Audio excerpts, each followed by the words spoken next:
அன்பு நண்பர்களுக்கு வணக்கம். மக்களே, எப்படி இருக்கீங்க? நம்ம எல்லாரும் ஒரு வேலை, பல சிந்தனைகள், சில பிரச்சனைகள், சமுதாயத்துக்குள்ள இருக்கிற முரண்பாடுகள், அரசியல் இந்த மாதிரி பல இத தடைகளை கடந்து வந்தாலும் நமக்குன்னு பிடிச்சமான ஒரு மனம் நமக்குள்ள இருக்கும்ல. அந்த மனம் சம்பந்தமான ஒரு நண்பரை சந்திக்கும் பொழுதோ, ஒரு சேம் வைப்ல இருக்கிற நண்பர்களை சந்திக்கும்போது, ஒரு நல்ல ஒரு ஃபீல் கிடைக்கும்.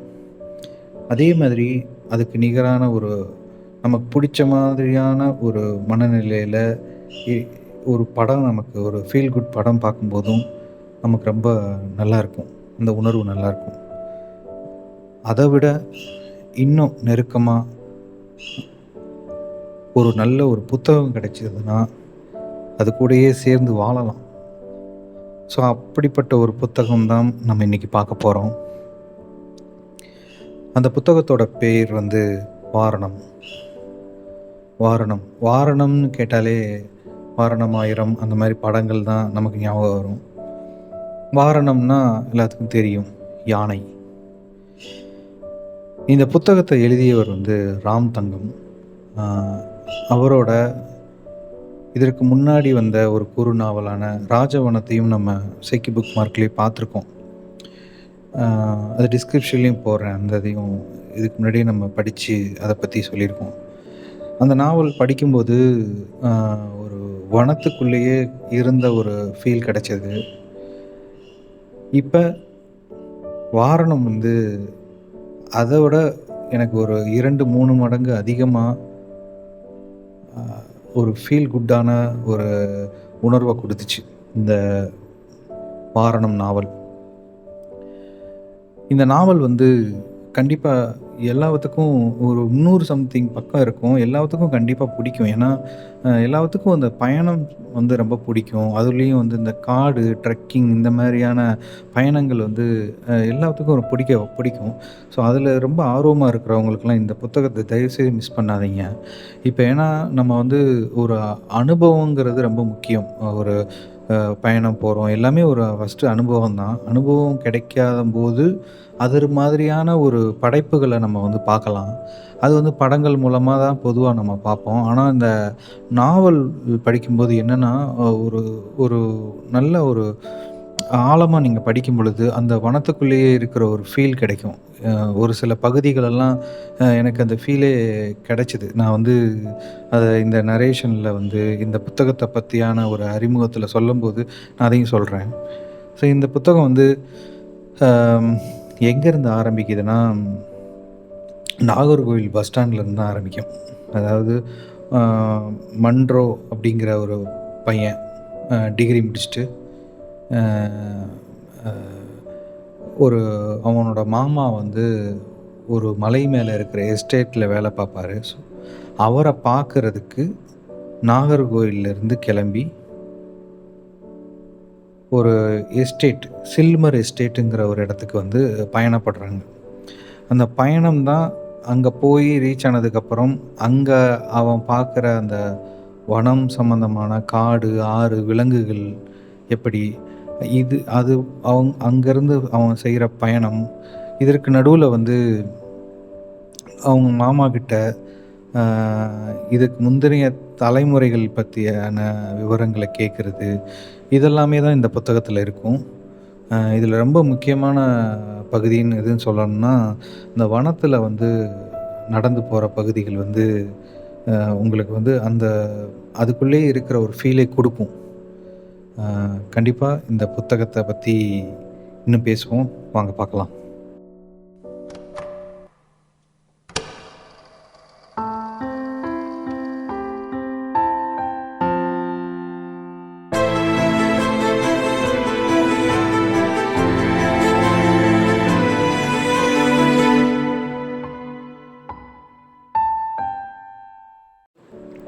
வாரணம். ஒரு டிகிரி முடிச்சுட்டு, டிகிரி முடிச்சு ஒரு வேலைக்கு சேர்றதுக்கு முன்னாடி ஒரு கேப் இருக்கும். அந்த ஒரு பெரிய கேப்ல வந்து நெறைய ஒரு வகையான அனுபவங்கள் வந்து நமக்கு கிடைக்கும். அப்போ ஒரு ரிலாக்ஸான ஒரு மனநிலையும் இருக்கும் நமக்கு. ஏன்னா, அப்போ வந்து படிப்பும் முடிஞ்சிருக்கும். அதேமாரி வேலைக்கும் போயிருக்க மாட்டோம். அந்த கேப்ல வந்து பார்த்தீங்கன்னா, ஒரு வ ஒரு வகையான ஒரு ரிலாக்ஸான ஒரு மனநிலை இருக்கும். ஸோ, அந்த மனநிலையில வந்து அவனோட மாமா வந்து ஒரு ஒரு மலை மேல இருக்கிற ஒரு எஸ்டேட்ல ஒரு வேலை பார்த்துட்ருக்கிறாரு. ஸோ, அவர பார்க்குறதுக்கு மன்றோங்கிற அந்த பையன் வந்து கிளம்பி போறாப்படி. அவர் கிளம்பி போற அந்த இடமே வந்து அழகா இருக்கும். எப்படி சூப்பரா நரேட் பண்ணியிருப்பாரு ராம் தங்கம். எப்படின்னா, நாகர்கோவில் பஸ் ஸ்டாண்ட்லேருந்து அந்த பஸ்ஸில ஏறி அ ஒவ்வொரு கிராமங்களா கடந்து போற அந்த பகுதிகளையும் அவரு சொல்லிட்டே வருவாரு.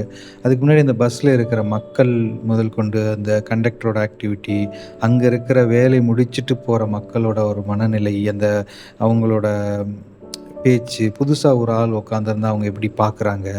இது மாரியான அனுபவங்கள நம்மளும் கடந்து வந்திருப்போம். இந்த இதில வந்து அவர் எழுத எழுத அந்த நினைவுகள்லாம் வந்து போகுது.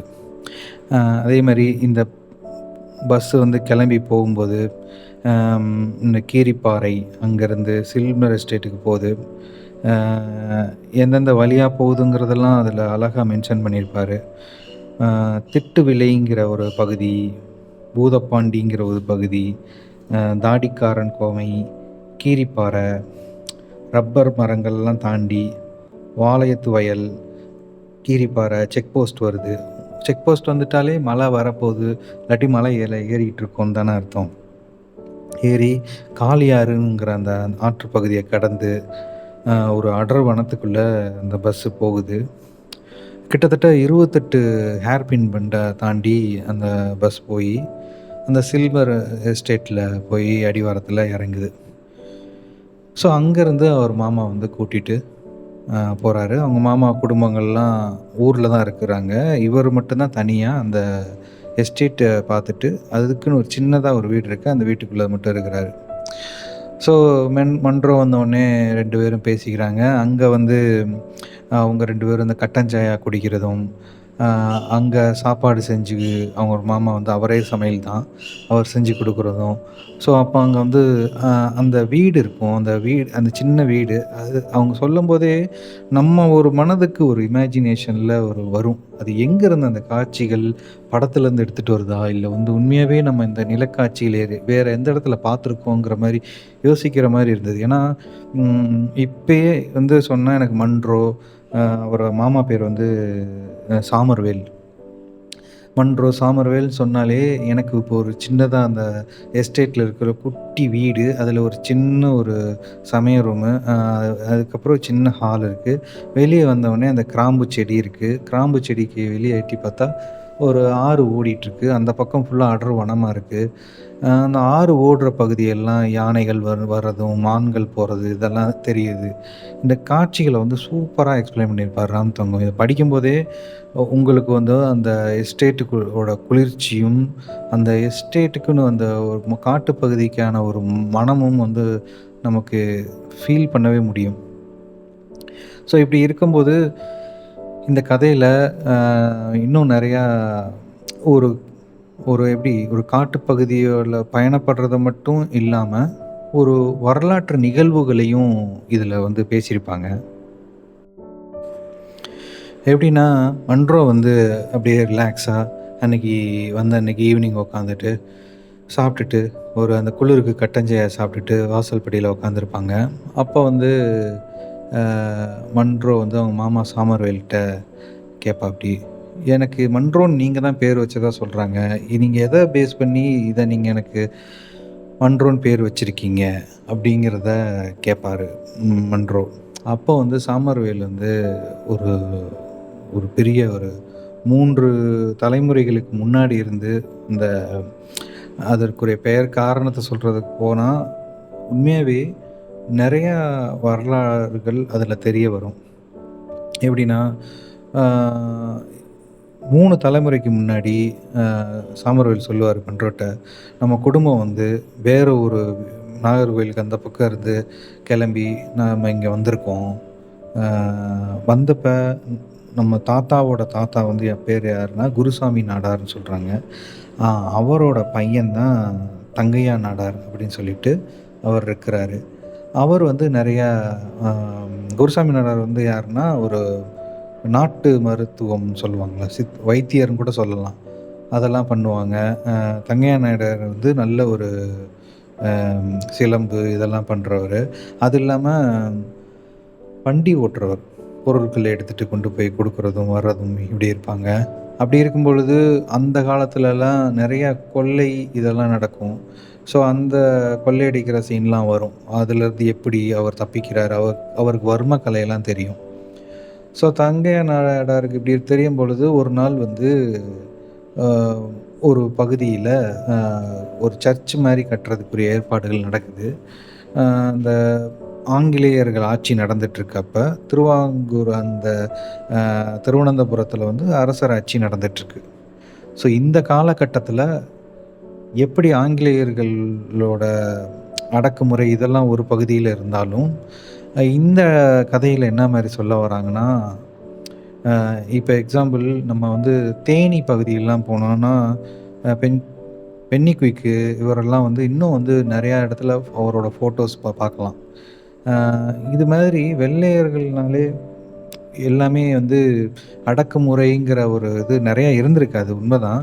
ஆனா, அவருங்க சைடு இருந்து நெறையா நன்மைகளும் செய்த மனிதர்களும் நெறையா பேர் இருக்கிறாங்கங்கிறத வந்து இந்த கதையிலயும் தெரிஞ்சுக்கலாம். ஆனா, இதில என்னன்னா, இதில ஒரு சில பெயர்கள் இதெல்லாம் சொல்லி வர கதைகள் வந்து ஒரு கற்பனையா, இல்ல வந்து உண்மை நிகழ்வ தான் அத வந்து வேற ஒரு பேர் வச்சோ, இல்லாட்டி அதே பேர் வச்சு எழுதியிருக்கிறாரான்னு தெரியல அந்த தகவல். ஆனா, அந்த நிகழ்வுகள் கண்டிப்பா உண்மையா தான் இருந்திருக்க வாய்ப்பு இருக்கு. ஏன்னா, அ ஒரு ஒரு ஒரு கிறிஸ்டியானிட்டிய பரப்புறதுக்காண்டி இங்க வந்திருந்தாலும், அவுங் அந்த மதம் வந்து ஒரு நெறைய சேவைகள் செஞ்சிருக்கு. ஏன்னா, அங்க இருக்கிறவங்க வந்து நெறைய அந்த டைம் வந்து அ கீழ் ஜாதி, மேல் ஜாதிங்கிற வேறுபாடு அதிகமா இருந்திருக்கு. ஒரு முட்டிக்கு கொஞ்சம் கீழ தான் வேஷ்டி கட்டணும். அதுக்கு அதுக்கு நல்லா கீழ இறக்கி வேஷ்டி கட்டக்கூடாது.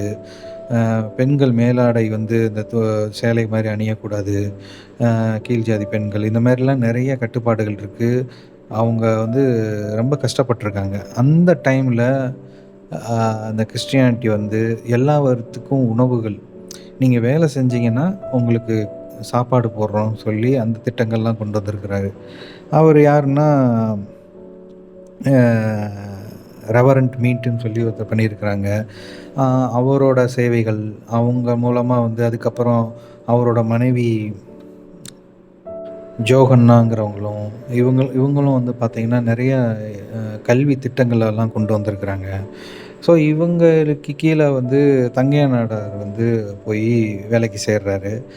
அவங்க மீட்டுக்கும் தங்கையா நாடாருக்கும் அவ்வளோ ஒரு நட்பு உருவாகுது. அ அவங்களுக்குள்ள இருக்கிற நட்பு, அதுக்கப்புறம் எப்படி தங்கையா நாடார் அவர் குடும்பத்த இங்க கூப்ட்டு வந்தாரு. அதுக்கப்புறம் அவங்க கிறிஸ்தவர்களா மாறுன தருணங்கள். அதுக்கப்புறம் நெறைய கல்வி வந்து அந்த கிறிஸ்துவ மதம் உள்ள வரும்போது, அ அவங்க மூலமா தான் நெறைய மருத்துவ வசதிகளும், கல்வி அமைப்புகளும் நெறைய வந்திருக்கு. நெறையா படிக்காதவங்கலாம் நெறையா படிக்கிறதுக்குரிய வாய்ப்புகள் தொடக்கம் அங்கருந்து தான் இருந்திருக்கு. நெறைய நல்லது நடந்திருக்கு. அந்த டைம் அத எதிர்த்து நெறைய பிரச்சனைகளும் நடந்திருக்கு. அத பத்தியான வரலாற்று நிகழ்வுகள் வந்து இதில டீட்டெயில்டா பண்ணியிருக்கிறாங்க. அது ரொம்ப சிறப்பா இருந்துச்சு. அதுலயும் முக்கியமா அத படிச்சு முடிக்கும்போது ஒரு ஸ்டேஜ்ல அந்த ஜோஹன்னா அவங்க அந்த பெண் வந்து வயதாகி இறக்கும்போது அந்த ஊரே ஒரு கண்ணீர் வடித்து இருக்கிற அந்த சம்பவத்த படிக்கும்போது ஒரு ஒரு ஃபீல் கிடைக்கும். அதாவது வந்து ரொம்ப ஆ அந்த அந்த அறம் செஞ்சிரு தர்மத்துக்கு பிரதிபலனா அந்த மக்கள் எந்த அளவுக்கு அவங்க அன்ப காமிக்கிறாங்கங்கிற அந்த சீன் வந்து நல்லாருக்கும். அதே மாரி மீட்டும் அந்த அவரும் இவ் அ அவர் நண்பருமான அ மன்றோட தாத்தா இவங்கலாம் வந்து பார்த்தீங்கன்னா, அ பிரிஞ்சு போற தருணங்கள் அதெல்லாம் வந்து படிக்கவே ரொம்ப ஒரு ஃபீலா இருக்கும். ஏன்னா, அந்த கதை ஒரு நல்ல ஒரு ஃப்ளோல இருந்துச்சு. ஸோ அந்த பகுதி வந்து ஒரு முக்கியமான பகுதியா இந்த நாவல்ல இருந்தது. அந்த பகுதியில நெறைய அடக்குமுறைகள் அந்த காலத்துல எப்படி இருந்ததையும், அதன் இந்த கிறிஸ்டியானிட்டி வருகையினால என்னென்ன நன்மைகளும் இருந்தது, எவ்வளோ கல்வி திட்டங்கள், மருத்துவ வசதிகள் கிடைச்சதுங்கிறதும், ஆங்கிலேயர்கள்னாலே அடக்குமுறைன்னு மட்டும் இல்லாம, அவங்க ஒரு ஒரு மக்களா மட்டும் பார்த்துருக்காங்க. அ ஒரு அன்பாவே இருந்திருக்கிறாங்க. ஸோ அந்த ஒரு பகுதி வந்து ரொம்ப சிறப்பா இருந்துச்சு. ஸோ இப்படி சாமர்வேலும், மன்றோவும் உட்காந்து அவங்க பேசிட்டு இருக்கும்போது, சாமர்வேல் அவரோட தலைமுறைகளும், அந்த காலத்தில நடந்ததும் சொல்லி முடிப்பாரு. ஸோ அந்த மாரி தங்கையா நாயுடார் பையனா பிறந்த ஹாரிஸ்ன்னு ஒருத்தருக்கு இருப்பாரு. அவரோட தலைமுறையில வந்தவங்க தான் சாமர்வேல், இந்த தலைமுறைகள். அடுத்து மன்றோ இவங்கலாம் வருவாங்க. ஸோ இதன் மூலம் மன்றோ அவருக்கு வந்து தெரிய வரும். அவர் பெயர் காரணம், எதுக்கு வச்சிருக்காங்க. ஸோ அந்த காலத்து அவர்கள் அம் அவங்க தலைமுறைகள்லாம் எப்படி வாழ்ந்து வந்திருக்கிறாங்க. எ அ அப்படிங்கிற அந்த நிகழ்வுகள்லாம் அவருக்கு புரிய வரும். மன்றோக்கு புரிய வரும். ஒரு பேர் வந்து சும்மா வைக்க போறதில்ல. அதுக்கு பின்னாடி அவ்வளோ பெரிய அன்பு இருக்குங்கிறத வந்து அதில தெரியும். இன்னும் வந்து பென்னி குயிக்ங்கிற பேரெல்லாம் வந்து இன்னும் வச்சுட்டு தான் இருக்கிறாங்க. தேனி சைட்லாம் குழந்தைகளுக்கு. ஸோ அது எப்படி ஒரு கைமாறுன்னு நம்ம புரிஞ்சுக்கலாம். அப்புறம் வந்து இந்த கதையில இன்னொரு சிறப்பு என்னன்னா, இப்ப எப்படின்னா, அந்த யூனிவர்ஸ்ன்னு சொல்றாங்கல்ல. அ எப்படி சொல்றது? நம்ம லோகேஷ் மெகராஜ் அவரோட படங்கள்லாம் வந்து பார்த்தீங்கன்னா, அ ஒரு கதாபாத்திரம் அதே யூனிவர்ஸ்ல இன்னொரு கதைகள்ல வரும். ஸோ அது மாதிரி இந்த கதை நாவல்ல வந்து பார்த்தீங்கன்னா, ராஜசேகர்ங்கிற ஒரு ஃபாரஸ்ட் ஆஃபீசர் வந்து அம் இந்த கதையில வருவாரு. வாரணம் கதையில வருவாரு. இதே க எ இதே கேரக்டர் தான் ராஜவனத்திலயும் வரும். ஸோ இத நம்ம வந்து அந்த கேரக்டர் வந்து இங்க வர்றது வந்து ஒரு பகுதியா தொடர்ச்சியா கூட நம்ம எடுத்துக்கலாம்.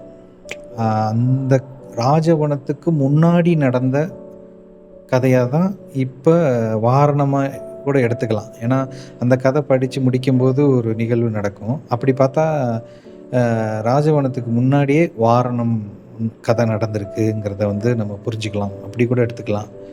அ அது கொஞ்சம் வித்தியாசமா அ நல்லா இருந்துச்சு. ஏன்னா, படிச்சுட்டு இருக்கும்போதே ராஜசேகர ஃபாரஸ்ட் ஆஃபீசர் வராரு அப்படின்னு சொன்னோனே, சூப்பரா இருந்தது அந்த தருணம். இதுக்கப்புறம் தான் என்னன்னா, நெறைய வனத்துக்குள்ள போற அந்த சீன்ஸ்லாம் வரும். அப்படி ஒரு அருமையான பயணமா இருக்கும். ஸோ ஒரு நாளு ரொம்ப இவரு மன்றோக்கு வந்து ஆசை.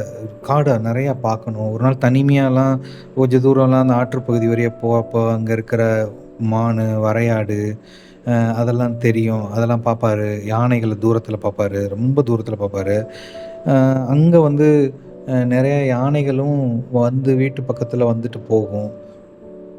அங்க சில இடங்கள்ல அந்த வாழை மரங்கள்லாம் வச்சிருப்பாங்க. இன்னும் சம்மந்தமே இல்லாம காட்டுப்பகுதியில இந்த இடத்துல வாழை மரம் வச்சிருக்காங்கன்னா, அந்த ஃபாரஸ்ட் ஆஃபீசர் ராஜசேகர் தான் அவரு தான் வைக்க சொல்லியிருப்பாங்கன்னு சொல்லுவாங்க. ஏன்னா யானைகள் வந்து ஒரு சில நேரங்கள்ல வந்து அதுக்கு உணவு தட்டுப்பாடு வரக்கூடாதுங்கிறதுக்காண்டி அந்த மாரி பண்ணியிருப்பாரு ராஜசேகர். அந்த கதையிலயும் அதே மாரி தான் இருக்கும். ஸோ இந்த மாரி வனப்பகுதியில நான் எனக்கு போணும் அப்படிங்கிற மன்றோவோட ஆசைய வந்து அ அவரோட மாமா வந்து ஒரு நாள் நிறைவேற்றுவாரு. எப்படின்னா, ஓகே நாளைக்கு வந்து நம்ம ஃபாரஸ்ட் ஆஃபீசர் ராஜசேகர் வருவாரு. அவரு எப்படியும் அந்த வனத்துக்குள்ள போயிட்டு திரும்ப இங்கிட்டு தான் வருவாரு. நீங்க நாளைக்கு வந்து அவரு கூட நீ காட்டுக்கு போ அப்படின்னு சொன்னோனே, அவருக்கு ரொம்ப மன்றோக்கு ரொம்ப சந்தோஷமாயிடும். மறுநாள் வெயிட் பண்ணுவாங்க. அதேமாரி ராஜசேகர் வருவாரு. ஓகே அப்படின்னு சொல்லிட்டு, வா சரி நான் கூட்டு போறேன்னு சொல்லிட்டு கூட்டு போவாரு. அங்கருந்து அந்த பயணத்த நீங்க படிக்கும்பொழுது, அப்படியே ஃபுல் டென்ஸ் ஃபாரஸ்ட்டுக்குள்ள போயிடும். அதாவது வந்து ஃபர்ஸ்ட்டு மலையான கிளான்மோர் மலைன்னு அப்படின்னு சொல்லிட்டு ஒரு மலை இருக்கும். அந்த மலைய தாண்டி போவாங்க. ராஜசேகரும், அ மன்றோவும். அதுக்கப்புறம் அங்க போயிட்டே இருக்கும்போது நெறைய கேள்விகள் கேட்டுட்டே வருவாப்படி மன்றோ. இதுக்கு முன்னாடி எ எப்படி நீங்க தனியா எத்தன தடவ போயிருக்கீங்க காட்டுக்குள்ள?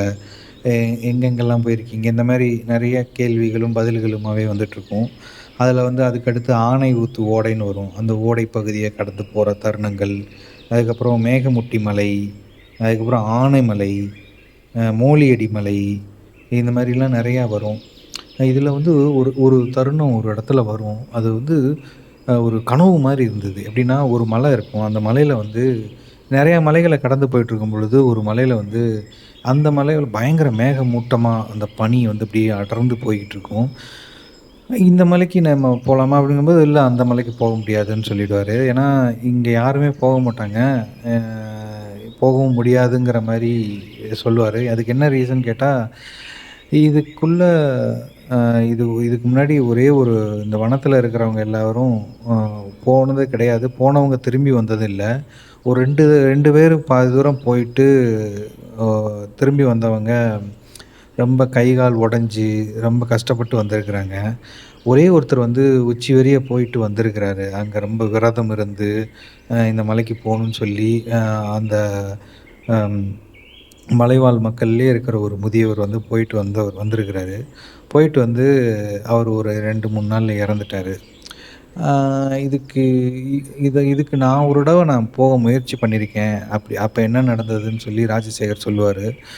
அங்க போகும்போது, அங்க வந்து நெறையா ஒரு வெள்ளை யானைகள் இருக்கிறதா வந்து சொல்லுவாங்க. ஆனா நான் போகும்போது ஒரு ஒரு வனத்தின் அளவு இருக்கிற மாரியான ஒரு ஒரு ஒரு செயின்சாண்டிங் ஒரு பயங்கர ஒரு பிரம்மாண்டமான ஒரு யானை இருந்தது. அதோட கண்களும், காதுகள் அவ்வளவு பெருசா இருந்தது. ஏதோ யானைகளின் ஒரு முன்னோர்கள நான் பார்த்த மாரி இருந்தது. அதுக்கு மேல என்னால போக முடியல. எனக்கு ஏதோ ஒரு பெரிய ஆசீர்வாதம் கிடைச்ச மாரி இருந்தது. அதுக்கப்புறம் யானைகளும் எனக்கும் உள்ள நெருக்கம் ரொம்ப அதிகமாயிருச்சு. நான் அதுக்கப்புறம் அங்க போக முயற்சி பண்ணல. அ அப்படின்னு சொல்லுவாரு. அந்த பகுதி வந்து இந்த நாவல்ல வந்து ரொம்ப அ ஒரு நீங்க படிக்கும்போதே தெரியும். அது ஒரு வகையான கனவு உலகம் மாரியே இருக்கும். நல்லாருக்கும். இதுக்கப்புறம் தாண்டி மான் ஓடைகள்லாம் தாண்டி போவாங்க. ஆம், ம். அதுக்கப்புறம் இங்க பட்டாம்பூச்சிய பத்தியான டிஸ்கஷன்லாம் நடக்கும். பறவைகள்ல, விலங்குகள்ல நம்ம வந்து நெறைய வகைகளான இனங்கள நம்ம வந்து பார்க்க முடியும். ஆனா, இந்த கதையில வந்து ஒரு பட்டாம்பூச்சிக்கு வந்து வென்ட்ரோக்கு ரொம்ப பிடிக்கும். மன்றோ வந்து அ அ அவன கடந்து வந்து பட்டாம்பூச்சிகள் போம்போது, அத பத்தி ராஜசேகர்ட்ட கேட்கும்போது அவர் சொல்லுவாரு, இது நீ நினைக்கிற மாரி சும்மா சாதாரணமா பறக்கிறதில்ல. இது ஒரு வகையான ஒரு சுரப்பி அது மேல சுரக்கும். அது இணைய தேடி பறக்கும். அதோட மனங்கள் வந்து அதுகளுக்கு மட்டும் தான் தெரியும். ஆ அதே மாதிரி அதோட இனங்கள் வந்து நெறையா சொல்லுவாரு. கத்திவால் அழகி, நீல அழகி, மயில் அழகி, வெள்ளையன் இந்த மாரி நெறைய வெரைட்டி இருக்கிறத பத்தி சொல்லுவாப்படி. அது ரொம்ப இன்ட்ரஸ்டிங்கா இருந்தது. பட்டாம்பூச்சிய பத்தியான தகவல்களும் இதில நெறையா இருக்கும். அது இல்லாம பறவைகள் பத்தியும் இதில நெறையா டிஸ்கஷன் நடக்கும். ராஜசேகருக்கும் அப்படியே போயிட்டே இருக்கும்பொழுது, மரங்கள்ல அந்த அசைவுகள் கேட்கிறதும், அதன் மேல குரங்குகள் இருக்கிறதும், பறவைகள் இருக்கிறதும், இத பத்தியான டிஸ்கஷன் இருக்கும். நீங்க படிக்கும்போதே அதோட சத்தங்களும், அந்த குளிர்ச்சியும், அந்த மரத்தோட காட்சிகளும் நம்ம கண்ணு முன்னாடி வந்து போயிட்டே இருக்கும். அப்படி போயிட்டு இருக்கும்போது வந்து பார்த்தீங்கன்னா, மரத்து மேல ஒரு இருவாச்சி பறவை இருக்கும். இந்த இருவாச்சி பறவைன்னு படிக்கும்போதே, ஏன்னா நக்கீரன் அவர்கள் எழுதிய இருவாச்சி பறவைய பத்தியான ஒரு புத்தகம் தான் ஞாபகம் வந்தது. ஆ ஏன்னா அது அது இதில வந்து ஒரு இடத்துல சொல்லியிருப்பாரு. அதுக்கு பேரு மலைமொங்கான்னு ஒரு பேரும் இருக்கு. அதுக்கு நெறைய பேர் இருக்கு. மலை மலை மலமுழுங்கி, இருவாயன், இருவாச்சி, வேலாம்பல், ரெட்டை இப்படி நெறைய பேர வச்சு அத கூப்பிடுவாங்க. இது இந்த இந்த பார்த்தீங்கன்னா, இந்த கதையில ஒரு காட்டு பகுதியில சும்மா சாதாரணமா நடந்து போறது மட்டும் இல்லாம, அதுக்குரியான டீட்டெயில்டான பெயர்கள்லாம் அதில வரும். அதில என்னன்னா, ரொம்ப ஒரு பயாலஜிக்கல், அந்த ஜூவாலஜிக்கல் அந்த மாரியான சொல்றாங்கல்ல, ஒரு டீட்டெயில்டான அந்த மாரி இல்லாம, அந்த ஏரியாக்கு, அந்த வழக்கத்துக்குரிய பெயர்கள் எல்லாம் அழகா அந்த இடத்துல சொல்லியிருப்பாங்க. பறவைகள், இது மட்டும் இல்லாம மான் பத்தியான போகும்போது மான பார்ப்பாங்க. மான் வந்து அந்த கொம்பு வந்து ஒரு 2 வருஷத்துக்கு ஒரு தடவ அத கொம்பு வந்து கீழ விழுந்துரும். அந்த கொம்ப வந்து தொட்டு பார்த்தா அந்த வெல்வெட் மாரி இருக்கும் மேல லேயர்ல. ஆ இந்த ஐஐடி இந்த கேம்பஸ்குள்ளலாம் போனா மான் பக்கத்துல பார்க்கலாம். அதுவே நடந்து போய்க்கிட்டுருக்கும். அத லைட்டா தொட்டு பார்த்தா கூட அதோட கொம்புல வந்து உண்மையாவே அந்த வெல்வெட் மாரி தான் இருக்கும். அது 2 வருஷத்துக்கு ஒரு தடவ அதுவே கீழ விழுந்துருமாம். விழுந்து திரும்ப முளைக்குங்கிற மாரி தகவல்கள்லாம் வருது. இல்லன்னா 2 ஆண் மாடுகள் மான்கள் வந்து முட்டி இடிச்சு சண்டை போடும்போதும் சிலது உடைஞ்சு கீழ கிடக்கும். அந்த மாரிலாம் இதில தெரியும். அதுக்கப்புறம் ஒரு சின்ன சின்ன ஒரு சூப்பரான ஒரு நிகழ்வுகள்லாம் வரும். ஏன் மிருகங்கள பார்த்து ஏன் பயப்படுறாங்க? சிலர் யானைய பார்த்தோ, சிலர் புலிய பார்த்தோ இந்த மாரி பயங்கள் ஏன் வருதுன்னா, அது வந்து நம்மள கொல்லும் அப்படிங்கிறத விட அத பத்தியான நெகட்டிவான இத சொல்லி சொல்லியே நம்மள சின்ன வயசுலேருந்து வளர்க்கறனால தான், நமக்கு அது மேல பயம் வருது அப்படிங்கிறத வந்து சொல்லியிருப்பாங்க. அது உண்மதான். இது மாரி ராஜசேகர் வந்து மன்றோக்கு வந்து ஒரு சர்ப்ரைஸ் குடுத்துக்கிட்டே இருப்பாரு. நெறைய டீட்டெயில் சொல்லுவாரு. இந்த மேற்கு தொடர்ச்சி மலைன்னா சும்மா இல்ல. அதில வந்து எவ்வளோ மரம் பூக்கிற செடிகள்லாம் 7000 வகையான வெரைட்டி இருக்கு. பூக்காத மரங்கள்னு பார்த்தீங்கன்னா, அதுவே ஆயிரக்கணக்கில இருக்கு. அதேமாரி இங்க இருக்கிற மீன்கள்லாம் வந்து ஓடையில போற மீன்கள்லாம் அ இங்கே 200க்கு மேற்பட்ட வகையான மீன்கள்லாம் இருக்கு. இங்க இருக்கிற மீன்கள் வேற எங்கேயும் இல்லாம இருக்கு. இந்த மாரி நெறையா தகவல்கள வந்து சொல்லிட்டே போயிட்டே இருப்பாரு. அ அந்த டைம்ல தான் யானை பத்தியான ஒரு இன்ஃபர்மேஷன் கிடைக்கும் அவருக்கு. இன்ஃபர்மேஷன்னா அத பத்தியான டிஸ்கஷன் நடக்கும்போது, ராஜசேகர் வாழ்க்கையில அவரு சின்ன வயசுல யானையின் மேல எப்படி ஈர்ப்பு வந்தது, அந்த சீனெல்லாம் சூப்பரா இது பண்ணியிருப்பாரு. அ ம் இந்த இந்த கதையில எனக்கு ரொம்ப புடிச்சது என்னன்னா, 34வது அந்த பகுதின்னு நெனைக்கிறேன். அந்த பகுதியில வந்து பார்த்தீங்கன்னா, இந்த புத்தகம் முடியறதுக்கு ஒரு 2 பகுதிக்கு முன்னாடி, இவங்க ராஜசேகரும், மன்றோவும் ஒரு ஒரு இடத்துல ஆனத்துருத்தி மலைங்கிறத தாண்டி இந்த அருவிக்கு வருவாங்க. அந்த பெரிய நீர்வீழ்ச்சி இருக்கும். அந்த அந்த நீர்வீழ்ச்சிக்கு போற தருணம் வந்து பார்த்தீங்கன்னா, ஆனை அருவின்னு சொல்லுவாங்க அத. அந்த தருணத்த வந்து அத படிக்கும்போதே, உண்மையாவே ஒரு பயங்கரமான ஃபால்ஸு, ஒரு ஃபாரஸ்ட்டுக்கு நடுவுல அந்த அந்த ஒரு பட்டு அந்த இடத்துல அப்படியே சில்லு சில்லு சில்லா அந்த துளிகளா வந்து ஏரியாவே கண்ணு தெரியாத அளவுக்கு அப்படியே பரவி, உடம்புல ஈரம் படியும் இல்லையா? அந்த ஒரு ஃபீல் வந்து அந்த இடத்துல இருந்தது. அதுக்குள்ள வந்து யானைகள பத்தி அங்க வந்து தண்ணி குடிக்கிற அந்த தருணங்கள், அதில வந்து யானைகள் வந்து நீருக்குள்ள மூழ்கி எந்திரிக்கிற தருணங்கள், அத அத வந்து படிக்கும்போது அது விஷுவல் வந்து அவ்வளோ அழகா இருந்தது. அந்த ரைட்டிங்கில படிக்கும்போது, நீங்க படிச்சு முடிக்கும்போது நீங்களே ஒரு ரிலாக்ஸா ஃபீல் ஆவீங்க. அப்படியே ஃப்ரெஷ்ஷா இருக்கும்.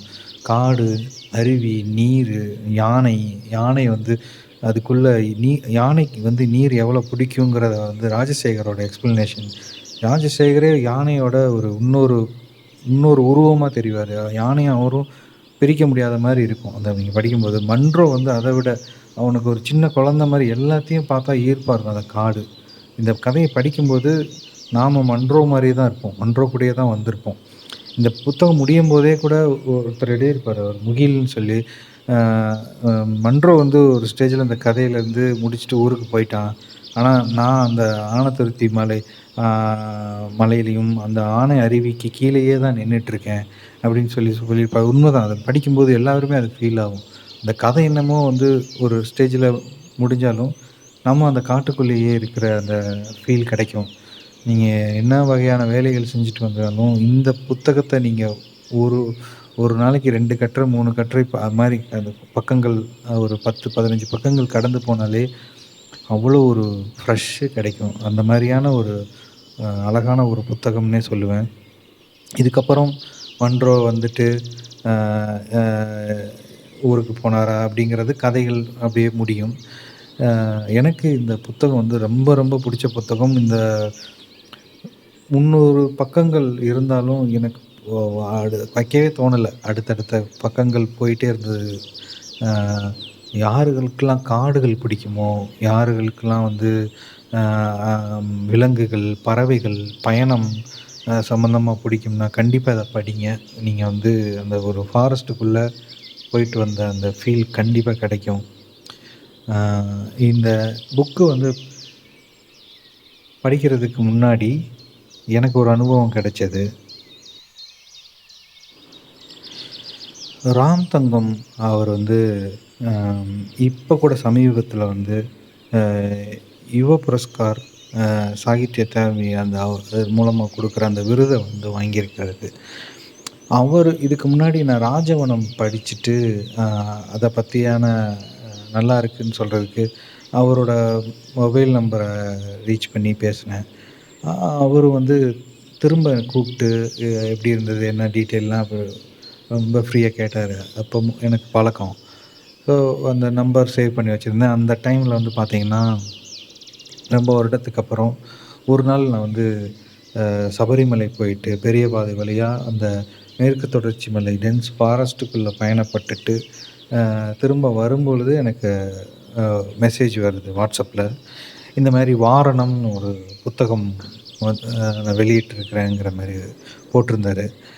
எனக்கு அத பார்க்கும்போதே, அந்த அட்டை படத்தை பார்க்கும்பொழுதே, ரொம்ப உயிர்ப்பா இருந்துச்சு. ஏன்னா ராம் தங்கம்னாலே எனக்கு அறிமுகம் ராஜவணம் தான். அடுத்து அவரோட புத்தகம் வாரணம்ங்கிறம்போதும், அது அட்டை படத்தில வந்து யானைக்குள்ள ஒரு பெரிய காடே இருக்கிற மாரியான அந்த படம் வந்து இன்னும் ஈர்ப்ப குடுத்துச்சு. கண்டிப்பா இதுவும் வந்து ஒரு காடு சம்மந்தமா இருக்கும். அதுவும் நான் ஒரு காட்டுப் பகுதிக்கு போயிட்டு ரிட்டர்ன் வரும்பொழுது, அந்த மேற்கு தொடர்ச்சி மலையிலேருந்து கீழ இறங்கி வரும்பொழுது, இந்த இந்த குறுஞ்செய்தி வரும்போது, ம் அது ஒரு மாரி ஒரே சேம் வைப்ல இருந்துச்சு. கண்டிப்பா இந்த புத்தகத்த மறக்காம வாங்கி படிங்க. நல்ல புத்தகம். மிஸ் பண்ணாதீங்க. ஓகே மக்களே! எல்லாம் சரியாகும். நிம்மதியா தூங்குங்க. நன்றி. வணக்கம்.